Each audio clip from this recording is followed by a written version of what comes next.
Minister prime minister அவர்களுக்கு தேவையில்லைன்னு அறிவிச்சிருங்க, அது போதும். செய்வீர்களா திரு நரேந்திரபாய் தாமோதர் மோடிஜி அவர்களே? வச்சிருக்கீங்களா? கச்சத்தீவை திருப்பி எடுத்து விட்டுருங்கிறீங்க, மோடி கிட்ட பேசுறீங்க, போன்ல தான் பேசுறீங்க. மோடிஜி அது கச்சத்தீவை எடுத்து விட்டுருங்க. நான் சொல்லுவேன், டேய் போகிற வழியில் பெரியப்பாட்ட கட்சியில் ஒரு 1000 ரூபா கொடுத்துட்டு போடாங்கிற மாதிரி என்ன வந்து எடுத்து விட்டுருங்க. நான் ஒரு கேள்வி கேட்குறேன். பாரதிய ஜனதா உங்கள் கொள்கை எதிரி, நீங்கள் தாவேக்கா. திமுக அவங்க அரசியல் எதிரி. கொள்கைக்கும் அரசியலுக்கு எதாவது வேறுபாடு சொல்லுங்க. கொள்கைன்னா என்ன, அரசியல் நான் கேட்குறதுக்கு பொறுத்துங்க. அப்போ பாரதிய ஜனதாவின் அரசியல் எதிர்க்கிறீங்க, கொள்கையை ஏற்கிறீங்க. திமுகவின் கொள்கையை ஏற்கிறீங்க, அரசியல் எதிர்க்கிறீங்க. அப்படி புரிஞ்சுக்கிறதா?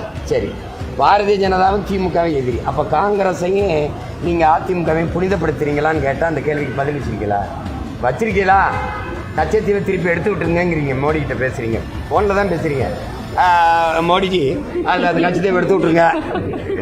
நான் சொல்லுவேன், டேய் போகிற வழியில் பெரியப்பாட்ட கட்சியில் ஒரு 1000 ரூபா கொடுத்துட்டு போடாங்கிற மாதிரி என்ன வந்து எடுத்து விட்டுருங்க. கச்சத்தீவை கொடுத்தவன் யார்? கொடுத்தது யார்? அது தெரியுதுங்க. கொடுத்தது யார்? காங்கிரஸா யார்? அதை ஏன் பேச மாட்டீங்க? நீங்கள் நீட்டுங்கிறீங்கல்ல, நீட்டை எடுத்து விட்ருங்க, அதை எடுத்து விட்ருங்கிறீங்க மோடிகிட்ட. உங்கள் கிளாஸ்மேட்டிகிட்ட சொல்கிறீங்க. அப்போ நீங்கள் அவர் அந்த நீட்டை கொண்டு வந்தது யார்? காங்கிரஸ். சரி, இங்கே இந்திய திணிச்சது, காவிரி நதிநீர் உரிமையை பறித்தது, கச்சத்தீவை கொடுத்தது, அணு உலையை திணிச்சது, ஸ்டெர்லைட்டை நட்டது, நல்லா கவனிச்சிங்க, மீத்தேன் கையெழுத்து போட்டது, எல்லாத்துக்கும் கல்வி மாநில உரிமையிலிருந்து, மாநில பட்டியலிருந்து மத்திய பட்டியலுக்கு பொதுப்பட்டியல் கொண்டு போனது, மருத்துவ உரிமையை பறித்தது, மின் உற்பத்தி விநியோகத்தை எடுத்துகிட்டு போனது, எல்லாத்தையும் செஞ்சால் ஆலியார் காங்கிரஸ்.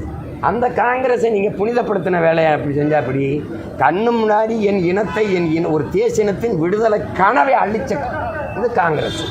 நம்பிக்கைங்க, காங்கிரஸ் லட்சக்கணக்கான இன மக்களை கொண்டு குவிச்சது காங்கிரஸ். கூட இருந்து திமுகவை எதிர்க்கிறீங்க. சரி, காங்கிரஸை ஒன்றுமே பேசலைன்னா அதை நீங்கள் புனிதப்படுத்துறீங்களா?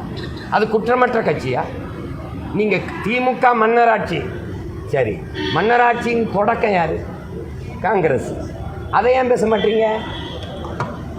மாட்டீங்க? ஊழல்னா ஊழல் குற்றச்சாட்டுக்காக சிறைக்கு போன கட்சி அதிமுக. அதை ஏன் பேச மாட்டீங்க?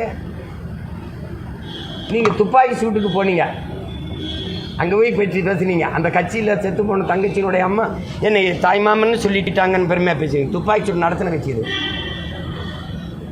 நான் வந்தவன் அதுக்கு நடவடிக்கை எடுப்பேன்னு சொன்ன கட்சி இது திமுக. அதை ஏற்கிறேன். நடத்தின கட்சி ஒன்றுமே பேசலைன்னு என்ன அர்த்தம்? அப்போ எதுக்கவே கூடாதுன்னு நீங்கள் என்னன்னு சொல்லு, யாருன்னு சொல்லு.